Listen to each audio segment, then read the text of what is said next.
Orientale de l'Ukraine vient de basculer dans une nouvelle réalité brutale. Après des mois de combats acharnés et de pertes colossales, une reddition massive des troupes ukrainiennes a été confirmée dans plusieurs secteurs stratégiques du Donbass, notamment autour de Krasnoarmeïsk, Dimitrov, Seversk et Avdiivka. Cet événement, d'une ampleur rarement observée depuis le début du conflit, marque un tournant dramatique. Le récit de la résistance inébranlable ukrainienne, longtemps portée par Kiev et soutenue par l'Occident, vacille sous le poids de la débâcle. Les images qui circulent déjà montrent des colonnes entières de soldats ukrainiens, épuisés et désarmés, avançant vers les positions russes les mains en l'air. Certains brandissent des morceaux de tissu blanc en signe de capitulation. Les visages sont marqués par la fatigue, la faim et le désespoir. Beaucoup racontent avoir passé des semaines coupés de leurs lignes de ravitaillement, encerclés dans des poches de résistance de plus en plus étroites, bombardés jour et nuit sans possibilité de renfort. Selon des sources russes, ce sont plusieurs milliers de soldats ukrainiens qui auraient ainsi rendu les armes, un chiffre qui dépasse largement les prévisions les plus pessimistes de Kiev. À Moscou, le ministère de la Défense présente cette reddition comme une victoire éclatante, la preuve que la stratégie d'encerclement et d'attrition menée depuis des mois porte enfin ses fruits. Denis Pouchiline, chef de la République populaire autoproclamée de Donetsk, affirme que le mythe de la résistance ukrainienne s'est effondré avec fracas et que l'Est est désormais sur le point d'être totalement libéré. Pour les Ukrainiens, cette capitulation massive est un choc terrible. Depuis le début de la guerre, le discours officiel reposait sur l'idée d'une armée résiliente, prête à combattre jusqu'au bout malgré les pertes. Mais la réalité du terrain est implacable. Les forces ukrainiennes, saignées par les combats de longue durée, épuisées par les bombardements incessants et privées de logistique, n'ont tout simplement plus la capacité de tenir indéfiniment. Les commandants, confrontés à des situations impossibles, ont préféré ordonner la reddition plutôt que de condamner leurs hommes à une mort certaine. Les conséquences humanitaires de cette reddition sont considérables. Des camps improvisés accueillent désormais des milliers de prisonniers de guerre. Si Moscou assure qu'ils seront traités conformément aux conventions internationales, les familles en Ukraine redoutent le pire. Les réseaux sociaux ukrainiens sont envahis de messages de proches cherchant à savoir si leurs fils, frères ou maris font partie des prisonniers. Le sentiment de désespoir s'étend dans une société déjà épuisée par 2 années de guerre et par la succession de deuils. Sur le plan militaire, cette reddition change la donne. La chute de ces poches de résistance affaiblit considérablement la ligne défensive ukrainienne à l'est. Elle ouvre des corridors pour l'armée russe, qui peut désormais avancer vers de nouveaux objectifs stratégiques avec une opposition réduite. Les analystes estiment que cette défaite pourrait précipiter la perte d'autres bastions importants, comme Kramatorsk ou Sloviansk, qui risquent de se retrouver isolés dans les semaines à venir. À Kiev, l'atmosphère est lourde. Le président Zelensky tente de garder un discours combatif, affirmant que l'Ukraine n'a pas perdu, l'Ukraine continue de se battre. Mais dans les coulisses, les tensions sont palpables. Des désaccords surgissent entre l'état-major et le gouvernement sur la stratégie à adopter. Certains plaident pour un redéploiement vers l'ouest et la mise en place de nouvelles lignes défensives plus courtes et plus solides. D'autres, au contraire, réclament une intensification des demandes d'aide internationale, jugeant que seule une intervention occidentale massive pourrait renverser la tendance. À l'étranger, la nouvelle de cette reddition massive provoque une onde de choc. À Washington, le Pentagone exprime sa profonde inquiétude et reconnaît que la Russie a désormais l'initiative stratégique. Au sein de l'Union européenne, les discussions s'intensifient. Faut-il continuer à investir des milliards dans une guerre qui semble de plus en plus compromise, ou faut-il pousser Kiev vers une table de négociation?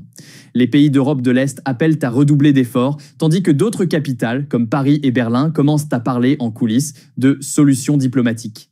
Les marchés mondiaux réagissent eux aussi à ce basculement. Le prix des matières premières flambe, les investisseurs redoutant une extension du conflit vers l'ouest de l'Ukraine. Les contrats céréaliers sont suspendus, aggravant la crise alimentaire dans plusieurs pays dépendants des exportations ukrainiennes. Le pétrole et le gaz connaissent une nouvelle flambée, alimentant les craintes d'une crise énergétique majeure en Europe cet hiver. Au-delà de l'aspect militaire, c'est tout un mythe qui s'effondre. Celui d'une Ukraine capable de tenir seule face à une puissance militaire supérieure. Celui d'une résistance héroïque, invincible malgré les épreuves. Cette image qui avait galvanisé l'opinion publique occidentale et justifié des vagues d'aides financières et militaires vacille désormais sous les images de colonnes de prisonniers marchant tête baissée vers leur geôlier. Cette reddition massive à l'Est n'est peut-être pas la fin du conflit, mais elle en est sans doute un tournant. Elle ouvre la voie à une redéfinition des équilibres militaires et diplomatiques. Pour Moscou, c'est une victoire politique et psychologique majeure. Pour Kiev, c'est une blessure profonde, difficile à penser.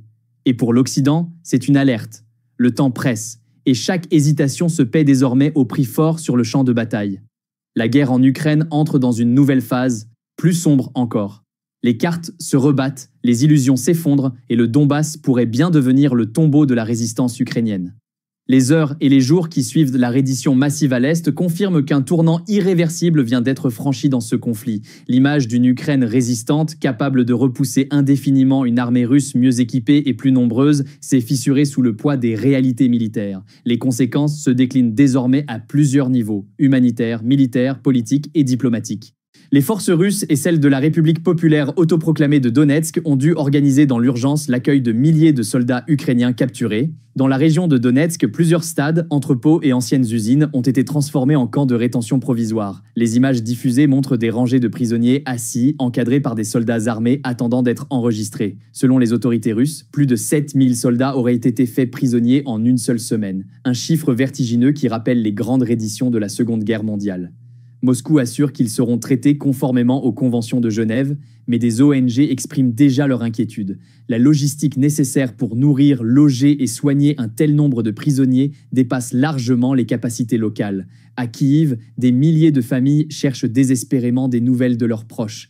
Les réseaux sociaux débordent de photos et de messages. Quelqu'un a-t-il vu mon frère? Mon fils faisait partie de la 93e brigade. Est-il vivant? Le gouvernement ukrainien promet d'établir rapidement des listes officielles des captifs, mais la confusion règne. Dans la société, un sentiment d'abandon grandit. Beaucoup accusent les autorités d'avoir envoyé des soldats mal équipés dans des poches impossibles à défendre. La reddition de ces unités n'est pas seulement un coup psychologique, elle entraîne un affaiblissement mécanique des lignes de défense. Plusieurs positions ukrainiennes voisines, privées de soutien, commencent à reculer précipitamment. Des villages tombent les uns après les autres, souvent sans combat, car les soldats choisissent de se replier avant d'être encerclés. Pour Moscou, l'occasion est idéale. Les généraux russes pressent l'avantage et avancent vers Kramatorsk et Sloviansk, deux bastions encore tenus par Kiev. Si ces villes venaient à être prises, c'est l'ensemble du Donbass qui passerait sous contrôle russe, redéfinissant radicalement la carte du conflit. À Kiev, le président Zelensky s'efforce de maintenir un discours combatif. Dans une allocution télévisée, il affirme que l'Ukraine n'a pas perdu la guerre, l'Ukraine n'abandonnera jamais. Mais derrière les discours, l'ambiance est lourde. Des parlementaires commencent à critiquer publiquement la stratégie de l'état-major. Des voix, jusqu'ici marginales, réclament d'ouvrir des négociations pour sauver ce qui peut encore l'être. L'opposition accuse le gouvernement d'avoir sacrifié des milliers de soldats dans des batailles impossibles pour maintenir artificiellement le récit de la résistance héroïque. Des rumeurs font état de tensions croissantes entre Zelensky et certains de ses généraux qui jugent en nécessaire un repli stratégique vers l'ouest alors que le président exige de tenir chaque mètre de terrain. Dans les chancelleries occidentales, la reddition massive met en lumière des fractures profondes. Aux États-Unis, le Congrès se divise entre ceux qui exigent une intensification de l'aide militaire et ceux qui estiment qu'il est temps de réduire les dépenses dans une guerre qui paraît perdue. En Europe, la même division se retrouve. Les pays baltes et la Pologne réclament une mobilisation accrue de l'OTAN, tandis que la France, l'Allemagne et l'Italie évoquent la nécessité d'explorer des voies diplomatiques. Certains diplomates européens admettent en privé que la chute de l'Est ukrainien pourrait devenir un tournant inéluctable, forçant Kiev à accepter des concessions territoriales.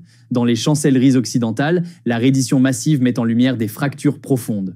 Aux États-Unis, le Congrès se divise entre ceux qui exigent une intensification de l'aide militaire et ceux qui estiment qu'il est temps de réduire les dépenses dans une guerre qui paraît perdue. En Europe, la même division se retrouve. Les pays baltes et la Pologne réclament une mobilisation accrue de l'OTAN, tandis que la France, l'Allemagne et l'Italie évoquent la nécessité d'explorer des voies diplomatiques. Certains diplomates européens admettent en privé que la chute de l'Est ukrainien pourrait devenir un tournant inéluctable, forçant Kiev à accepter des concessions territoriales. Cette reddition massive résonne aussi hors d'Europe. La Chine observe avec attention et souligne que l'équilibre stratégique est en train de basculer. L'Iran et d'autres pays opposés à l'Occident saluent la victoire de Moscou et y voient la preuve que l'hégémonie occidentale décline. Dans le sud global, la perception est différente. Beaucoup de pays redoutent que l'instabilité prolongée en Ukraine accentue les crises alimentaires et énergétiques. Les prix du blé, du maïs et du gaz repartent à la hausse, alimentant l'inflation et la colère populaire.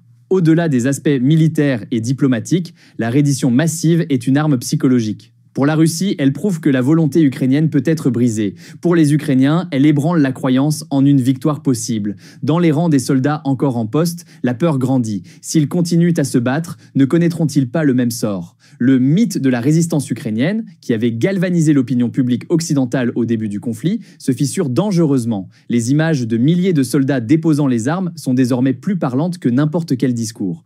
La reddition massive à l'Est n'est pas la fin du conflit, mais elle pourrait en être le point de bascule.